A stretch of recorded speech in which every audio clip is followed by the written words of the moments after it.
Bonjour à toutes et à tous et bienvenue pour ce nouveau quartier constituant que nous allons consacrer à essayer de comprendre un petit peu ce qui se passe, ce qui se joue aujourd'hui sur le plan économique pour notre pays qui est extrêmement affecté des suites de la crise sanitaire que nous traversons. Et nous avons invité pour cela David Kayla. Bonjour David. Bonjour. Qui est économiste, maître de conférence à l'Université d'Angers. Tu es un économiste atterré. C'est ça, je fais partie du collectif. On peut le comprendre. Et puis, tu es l'auteur d'un certain nombre d'essais. Le dernier paru, c'était L'économie du réel. Et tu t'apprêtes à publier un ouvrage qui s'intitule « Populisme et néolibéralisme ». On aura peut-être l'occasion d'en dire deux mots dans le cours de cette émission. Nous avons invité, nous sommes un certain nombre de discutants constituants autour de la table pour en parler avec toi. Sacha Mokritsky, que vous connaissez bien, et qui est directeur de la revue Reconstruire. Et François Coq, essayiste, et moi-même, Manon Le Breton. Nous sommes auto-invités. Voilà, on fait des auto-invitations.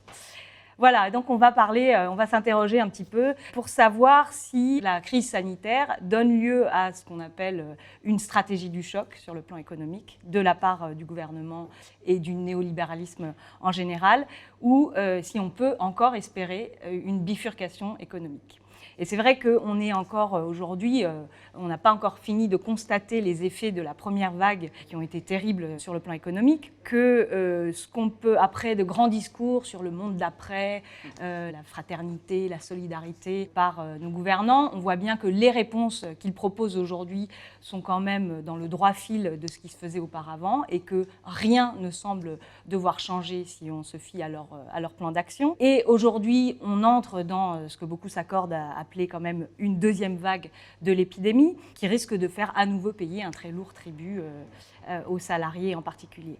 Est-ce que cette deuxième vague ou ce deuxième temps de la pandémie sera l'occasion pour ces néolibéraux d'imposer cette stratégie du choc? Il faudra peut-être qu'on précise un petit peu ce qu'on entend par là. Ou est-ce qu'on peut encore œuvrer pour aller vers une bifurcation économique salutaire? Et si oui, il y a la question du vers quoi on veut aller et aussi comment on peut tenter d'y parvenir et d'agir dans ce sens-là. On peut peut-être commencer pour en parler par un petit état des lieux de la situation économique, la crise économique à laquelle se trouve d'ores et déjà confronté le pays, et puis aussi sur les réponses qui sont pour l'instant apportées, comment tu les analyses toi de ton côté en tant qu'économiste? La crise économique, elle est effectivement très profonde. L'INSEE dit qu'il y aura à peu près une récession sur l'année de 9% par rapport donc, du produit intérieur brut. C'est-à-dire qu'on va avoir une décroissance, une récession qui est du jamais vu dans l'histoire économique de la France.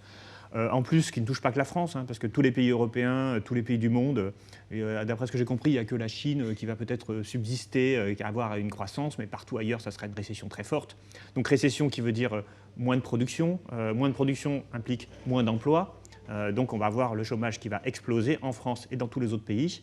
Donc ça, c'est la première chose, le phénomène quantitatif très, très important.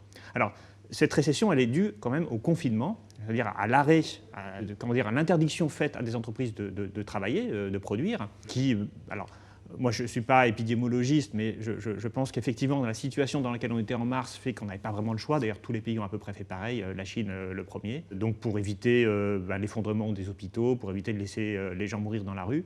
Ce qu'il faut bien comprendre, c'est qu'on n'a pas arrêté toutes les activités économiques. En fait, il y avait une idée au départ qui était de dire, bon, on va mettre l'économie sous cloche pendant 2 mois. Comme ça, on va arrêter l'épidémie et puis ensuite, on reprendra là où on en était. Et ça, c'est un peu tentant de penser les choses comme ça, mais en fait, l'économie ne fonctionne pas comme ça. On ne met pas l'économie sous cloche, on ne gèle pas toute activité, d'abord parce que les gens, il faut qu'ils mangent, les hôpitaux, il a fallu qu'ils continuent de fonctionner, il a fallu que les profs continuent de faire cours, moi j'ai fait cours aussi pendant le confinement, et il a fallu qu'on puisse continuer d'acheter des produits alimentaires, il a fallu que les agriculteurs continuent de produire. D'ailleurs, ça a posé problème parce que pour la main-d'œuvre, on se souvient des profs qu'il fallait qu'ils aillent cueillir des fraises. C'était Sibeth Ndiaye qui l'avait dit.